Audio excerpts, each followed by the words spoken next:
BFM Business. Première chance, faisons bouger l'emploi. Et la dernière de nos initiatives pour ce mois-ci, elle est portée par Bruno Dumas. Bonjour. Bonjour. Vous êtes le DRH de Capgemini en France. 50 000 emplois seraient actuellement non pourvus dans le numérique. Est-ce que c'est ça qui vous a poussé à vous engager auprès de la grande école du numérique ? Pas seulement. Effectivement, nous faisons face en fait à une pénurie de ressources depuis maintenant pas mal d'années.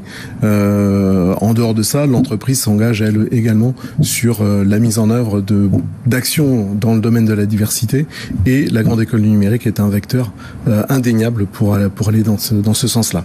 Alors justement, nos équipes se sont rendues sur place pour voir comment tout cela fonctionne. C'est un reportage de Samuel Bénichou. S'il y a bien un secteur en France qui ne connaît pas la crise, c'est celui du numérique. C'est un paradoxe. Les compétences sont très difficiles à trouver. Mohamed Ben Khaled, directeur de projet chez Capgemini. Tous les ans, le secteur crée 19 000 nouveaux postes et on est face à une pénurie sur le marché. Il nous manque quand même 10 000 nouveaux postes. Alors, pour recruter, certaines entreprises comme Capgemini ont recours à la POE, la préparation opérationnelle à l'emploi. Ce dispositif permet de former des chômeurs à des métiers en manque de talent. C'est pour ça que j'ai décidé de faire une formation pour me reconvertir dans le domaine de l'informatique et ainsi avoir accès à différents secteurs. Félicité, 28 ans, était professeure de mathématiques. Elle a suivi 3 mois d'apprentissage intensif, soit l'équivalent de 2 ans d'école d'ingénieur. Objectif, combler l'écart entre ses compétences et celles du job qu'elle visait. Félicité Fabre est désormais chef de projet. Attention, ce programme est réservé aux surdiplômés. En fait, il y a eu d'abord une présélection avec des tests de logique, tests d'anglais et également des entretiens individuels.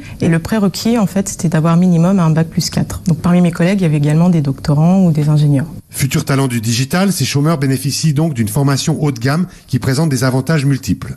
Les candidats sont indemnisés par Pôle emploi, les frais pédagogiques intégralement financés et les entreprises ne prennent aucun engagement de recrutement. Tremplin vers la reconversion, la POE a permis le recrutement chez Capgemini de 350 CDI. Alors là, dans le reportage, on voit une jeune femme qui est plutôt assez diplômée, mais j'imagine que c'est pas le seul profil. Effectivement, nous avons, à travers les dispositifs de POE et à travers surtout des partenariats que nous menons avec des écoles comme Simplon, ouvert également nos recrutements à des jeunes, on va dire, beaucoup moins diplômés, puisque par exemple, nous ouvrons là depuis quelques mois une formation à destination de 10 jeunes qui viennent des quartiers prioritaires de Sarcelles, que l'on mène avec Simplon et qui rejoindront de toute façon les effectifs de Capgemini à travers une formation qui va s'étaler sur plusieurs mois avec un principe d'alternance, 3 mois en formation et 1 mois ensuite en entreprise. Antoine Joutot. Bravo pour cette initiative. Je m'interrogeais justement sur comme vous êtes Capgemini, est-ce que derrière il y a une possibilité pour ces personnes-là d'obtenir un diplôme et en tout cas de passer les compétences, parce que comme ce sont tous, pour la plupart, ce qu'on a compris, des personnes assez diplômées, je pense qu'elles sont assez sensibles à continuer à être diplômées. Comment vous gérez cette partie-là ? Alors deux visions sur ce thème en fait. D'une part, effectivement, nous adressons majoritairement à des jeunes qui viennent plutôt du secteur scientifique, la plupart du temps effectivement diplômés, soit master 1, master 2. Donc là, ils ont déjà un niveau d'éducation supérieure, on va dire assez élevé. Les formations sont des formations certifiantes. Pour les jeunes dont je parlais à l'instant de Simplon, on lance également une autre initiative sur une formation en ligne totalement accessible d'ailleurs à des publics beaucoup plus larges. Là aussi, à chaque fois, l'idée c'est d'avoir au bout du compte une formation certifiante parce que notre but, encore une fois, comme vous l'avez vu dans le reportage, c'est d'offrir un emploi aux jeunes et d'offrir un emploi, on va dire, plutôt pérenne avec derrière un CDI qui leur permet ensuite d'évoluer et d'être entre guillemets un peu plus libres dans leur choix d'orientation professionnelle. Estelle Barthélémy. Bravo pour l'initiative. Je sais que vous avez Capgemini a vraiment contribué justement à changer un peu la donne en matière de formation et révolutionner un petit peu tout ça. Mais du coup, en interne, comment ça se passe dans une entreprise où on n'était pas forcément toujours habitué à recruter des profils un peu différents? Donc là, des jeunes qui vont venir de Sarcelles, qui ne sont pas ingénieurs. Donc ça, c'est ma première question. Puis comment on fait passer la pilule au client qui, parfois, là, lui, le client, il veut un peu un standard, un clone. Donc, deux questions, l'interne, l'externe. Alors, L'interne, l'externe. Alors effectivement, le stéréotype est quelque chose qui pourrait caractériser une entreprise comme la nôtre, 200 000 personnes, plus de 50 ans d'histoire. Il n'en est rien. Vous trouvez des profils très divers et variés. Je ne vais pas vous faire le coup d'un de mes prédécesseurs, mais moi aussi, je fais partie un peu de la diversité. Je viens du Sud-Ouest. Je suis pas diplômé Bac+5. J'étais pas informaticien à l'origine et pourtant j'ai démarré développeur. On a toujours cette richesse. Et cette richesse, elle est importante également dans la façon dont on conduit les projets avec nos clients. Vous allez avoir des gens qui vont être naturellement aspirés par l'amour de la technicité. Il faut pas oublier qu'on travaille pour le compte de clients qui ont des métiers et donc on peut avoir à l'intérieur de nos équipes des gens qui eux-mêmes s'intéresseront plus sur ce qu'on appelle le fonctionnel du métier de nos clients et donc de venir compléter la palette de compétences dont on a besoin pour nos équipes. Donc cette diversité que l'on introduit aujourd'hui à travers des dispositifs notamment comme les POE enrichit fondamentalement la façon dont on entretient la relation avec nos clients. Moi j'avais une question. Les femmes dans tout ça, parce qu'on dit souvent c'est des métiers qui attirent plutôt les hommes. On sait que les filles et les maths, même si elles sont douées, elles se découragent beaucoup plus facilement, visiblement, en tout cas dans les écoles. Je crois à l'adolescence, il y a un vrai décrochage. Comment est-ce que vous faites pour promouvoir vos métiers auprès des femmes ? Alors, ils sont bons. C'est un peu compliqué, je vous l'avoue. Il se trouve qu'on est face, je dirais, à un paradoxe qui ne date pas d'hier non plus, puisque la plupart du temps, je pense que les taux de réussite au bac sont, même s'ils sont aujourd'hui un peu très élevés, sont quand même plus forts au niveau du public féminin que du public masculin.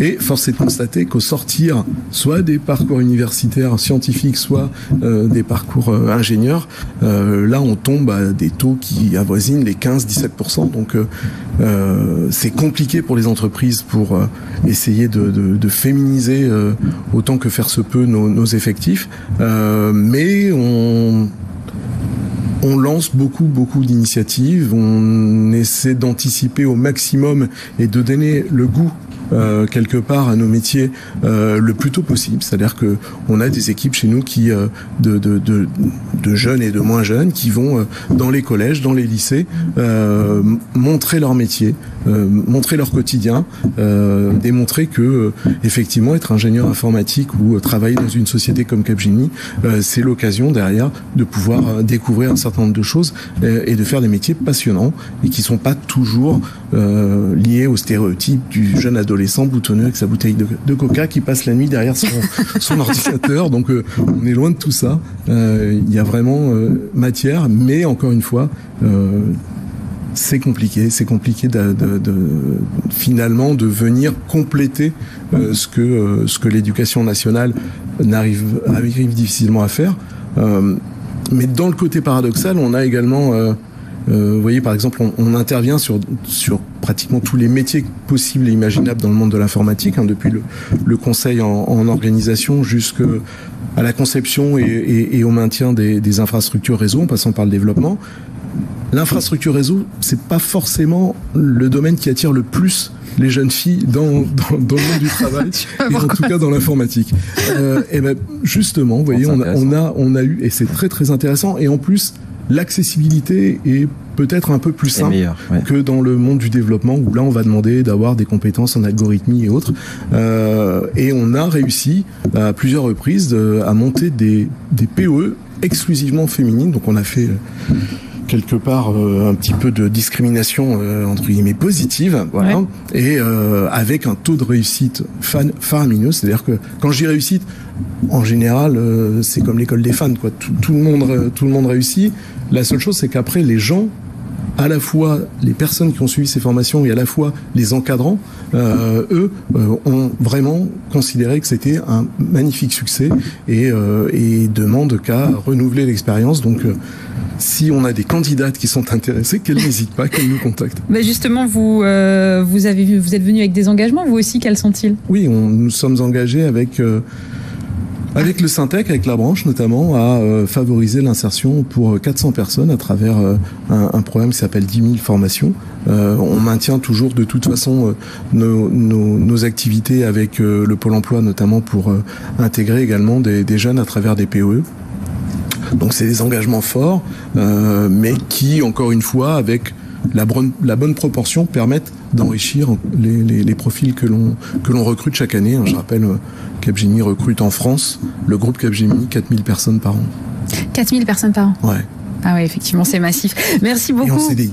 Et en CDI en plus. Merci beaucoup beaucoup Bruno Dumas. Je rappelle que vous êtes le DRH de Capgemini en France. Merci également à Estelle Barthélémy, directrice générale adjointe de Mosaïque RH, membre du comité de sélection Première Chance, et à Antoine Joutot, notre partenaire du Bon Coin. Antoine, on se retrouve évidemment le mois prochain pour découvrir de nouvelles initiatives et faire bouger l'emploi. À bientôt sur BFM Business. BFM Business. Première chance. Faisons bouger l'emploi.